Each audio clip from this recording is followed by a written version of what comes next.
এই হুযায়ফার কাছে মুনাফিকের লিস্ট দেওয়া হয়েছিল খলিফা ওমর ইবনুল খাত্তাব রাদিয়াল্লাহু আনহুর সময়ে।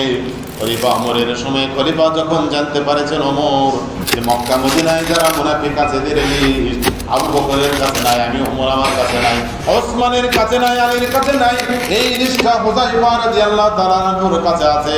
ওমর ইবনুল খাত্তাব রাদিয়াল্লাহু হুযায়ফার কাছে বলছে, ভাই হুযায়ফা, আল্লাহ রাসূল সাল্লাল্লাহু আলাইহি ওয়াসাল্লাম তোমাকে যে মুনাফিকের লিস্টটা দিয়ে গিয়েছে, দেখো তো মুনাফিকের লিস্টের ভিতরে আমি ওমর ইবনুল খাত্তাব আমার নামটা আছে কিনা। হুযায়ফা বলেন, ভাই আপনি আমিরুল মুমিনিন, আপনার পজিশন এই উম্মতে 2 নাম্বার, এই উম্মতে আপনার পজিশন 2 নাম্বার, আশায়ে মুবাশশারার মধ্যে আপনি 2 নাম্বার স্তরে রয়েছেন। আপনি পৃথিবীতে থাকা অবস্থায় জান্নাতের সুসংবাদ পেয়েছেন, আপনি এমন কথা বলেন যে আপনি নামটা মুনাফিকের ভিতর আছে কিনা, এটা কেমন কথা বলেন।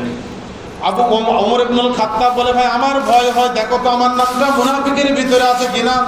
হুযায়ফা বলে, না না, আপনার নাম মুনাফিকের ভিতরে নেই। ওমর ইবনুল খাত্তাব বলে, ভাই যদি আমার নামটা মুনাফিকের ভিতরে থাকে আমি এখনই সংশোধন হব।